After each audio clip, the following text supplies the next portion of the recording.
Hello champion, कैसे हैं आप सब। आज एक एक चीज आपको बताएंगे ईडब्ल्यूएस को लेकर कि ईडब्ल्यूएस को लेकर जो मध्य प्रदेश सरकार का डिसीजन, यूपीएससी के द्वारा फॉर्म के डेट को एक्सटेंड करना और ईडब्ल्यूएस के कैंडिडेट जिनका एज क्रॉस कर गया है, ईडब्ल्यूएस सर्टिफिकेट बनाने के बाद जब फॉर्म भर रहे हैं तो उनका फॉर्म एक्सेप्ट नहीं हो रहा। इन सारी चीजों पे बात करेंगे। एक एक चीज जो स्टार्टिंग से हुआ है ना, उसको हम लोग डिस्कस कर लेते हैं और कब से आप फॉर्म भर सकते हो और क्या होगा उस पर भी हम लोग बात करेंगे। देखिए, ईडब्ल्यूएस के अंदर जो बच्चे आते हैं वो आर्थिक रूप से कमजोर वर्ग है। तो कहा यह गया, आर्गुमेंट ये किया गया, किसके द्वारा पिटीशन डाला गया था, तो आदित्य नारायण पांडे के द्वारा। आदित्य नारायण पांडे ने पिटीशन डाला। पिटीशन जब डाला तो एमपी में कंसीडर किया गया, एमपी हाई कोर्ट के द्वारा, और कहा गया यूपीएससी को कि जो भी वीकर सेक्शन है इकोनॉमिक का, उनको रिजर्वेशन जब दिया गया, मतलब उनको जब इस कैटेगरी में डाला गया तो उनको रिजर्वेशन का फायदा मिलना चाहिए, एज पे भी और अटेम्प्ट पे भी। तो ये सारी बातें चल रही थी। इसी बीच में क्या हुआ, इसी बीच में यूपीएससी ने फॉर्म के डेट को बढ़ा के जो पहले 11 तारीख था उसको बढ़ा के एक बार उन्होंने 18 किया और उसको फिर से इन्होंने बढ़ा के 21 किया।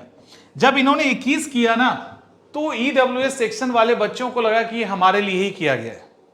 और इतिहास में पहली बार यूपीएससी ने मतलब इतिहास में लिटरली पहली बार यूपीएससी ने फॉर्म भरने को 2 बार मौका दिया है। मतलब फॉर्म भरने का डेट एक्सटेंड किया है 2 बार, ये पहली बार है। तो आप इंटायर यूपीएससी का हिस्ट्री उठा लोगे ना, तो फॉर्म भरने के डेट को पहली बार 2 बार एक्सटेंड किया गया। जब दूसरी बार एक्सटेंड हुआ तो उम्मीद जगा ईडब्ल्यूएस को कि अब इस बार हम फॉर्म भर सकते हैं, और बच्चों ने फॉर्म भरना स्टार्ट कर दिया। यानी जो एक्स्ट्रा एज था, एज क्रॉस कर गया। अब क्या था वो हम बात करते हैं। तो उन्होंने उनका जब एज क्रॉस किया तब भी उन्होंने एक्स्ट्रा एज डाल के फॉर्म भरने लगे, तो वहां पे उनको ओवर एज बताना शुरू कर दिया, जिसके कारण उनका फॉर्म एक्सेप्ट नहीं हुआ, वो सबमिट नहीं कर सके। अब चारों तरफ मैसेज चलने लगा कि सर फॉर्म आ नहीं रहा, आयोग हाईकोर्ट ने तो ऑर्डर दे दिया है। ये सारी चीजें चल रही थी। मेरे पास भी बहुत सारा मैसेज आया, ईडब्ल्यूएस का क्या करे सर, मेरा 33+ हो गया है, क्या हम फॉर्म भर सकते हैं कि नहीं भर सकते, क्लियर कीजिए। देखिए, ये जो आदित्य नारायण पांडे का केस है, इसके अंदर डेट है, कुछ डेट है। एक तो 14 है ना, एक 14 है, एक था 14, 17, 18 और 24। ये वो 4 डेट है जिसमें जो आपके लिए बहुत महत्वपूर्ण है। 14 तारीख को क्या हुआ, मध्य प्रदेश हाईकोर्ट ने कहा कि आदित्य नारायण पांडे और आदित्य नारायण पांडे के सिचुएशन में जो भी लोग हैं, यानी जिनको भी जो भी ईडब्ल्यूएस के अंदर हैं, ओवर एज हो गया है, तो इनको एज रिलैक्सेशन मिलेगा। क्या बोला उन्होंने, एज रिलैक्सेशन मिलेगा। तो यहां पे एज रिलैक्सेशन की बात की गई, लेकिन क्लियर नहीं कहा गया। 17 को जब हियरिंग होता है तब इन्होंने कहा कि ठीक है, एज रिलैक्सेशन मिलेगा और अटेम्प्ट भी आपको एक्स्ट्रा मिलेगा। तो 5 साल का एज रिलैक्सेशन दिया और टोटल 3 एक्स्ट्रा अटेम्प्ट दे दिए, राइट। तो पहले 6 अटेम्प्ट जनरल भरते हैं, अब वो 9 हो गया, और जो जिस 9 हो गया, तो अब ये 9 अटेम्प्ट दे सकते हैं और 5 साल इनको एक्स्ट्रा मिल गया। किसको मिला, 17 तारीख को ये डिसीजन हुआ, इंटरिम डिसीजन हुआ।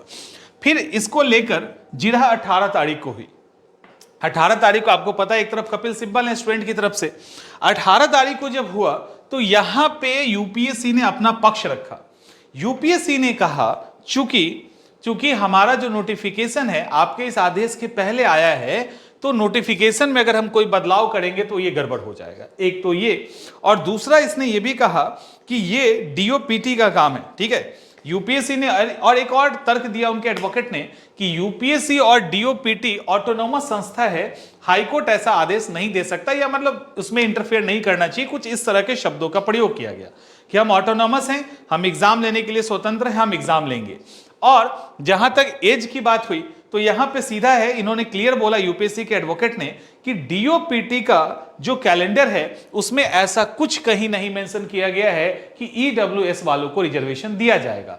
यही वो ग्राउंड है जिस ग्राउंड पर यूपीएससी खेल गया, और इस ग्राउंड के आधार पे उसने मध्य प्रदेश हाईकोर्ट का जो अभी इंटरिम आदेश है, आदेश एंट्री में, लेकिन उस पे आयोग अड़ गया, यूपीएससी आयोग अड़ गया और उसने ये खेल खेल दिया बस इस ग्राउंड पे कि एक तो हम ऑटोनॉमस बॉडी हैं और दूसरा डीओपीटी के कैलेंडर में ऐसा कुछ नहीं हुआ और हमने भी नोटिफिकेशन निकाला तो इसमें कुछ नहीं लिखा हुआ था।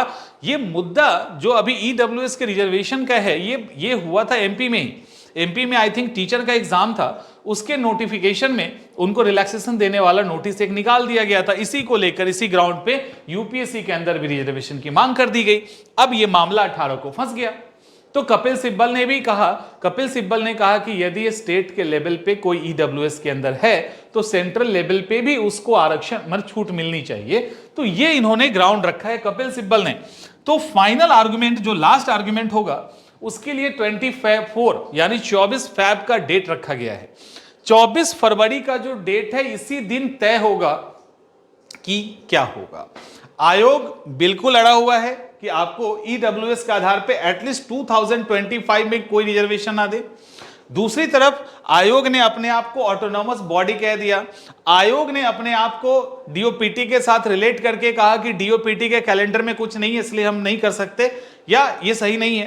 तो इस तरह से आयोग अपने ग्राउंड पे टिका हुआ है। इसी कारण से आप लोगों को फॉर्म भरने का मौका अभी तक नहीं मिला है और अभी फॉर्म भरने को ट्राई नहीं कीजिए क्योंकि फॉर्म भरेंगे तो ओवरेज आपको दिखा दिया जाएगा।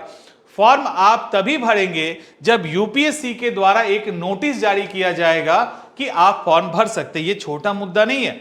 जब फॉर्म को ओपन किया जाएगा तो यूपीएससी प्रॉपर नोटिस निकालेगा और जब वो नोटिस निकालेगा तो आपको पता चल जाएगा। लेकिन तब तक आपको इंतजार करना होगा कम से कम 24 तारीख का कि वो उस दिन क्या निर्णय होता है। तो ये कुल मिला के सिचुएशन है। तो अभी फॉर्म भरने की कोशिश ना करें, आपका फॉर्म रिजेक्ट हो जाएगा। इसी ग्राउंड पे यूपीएससी ने खेला किया है। ठीक है, यूपीएससी जो खेल रहा है ना आपके साथ वो इसी ग्राउंड पे। आई थिंक चीजें क्लियर है, तो आप परेशान मत होइए और 24 का इंतजार कीजिए, जो भी होगा उसी समय होगा। मिलते हैं हम लोग नेक्स्ट सेशन।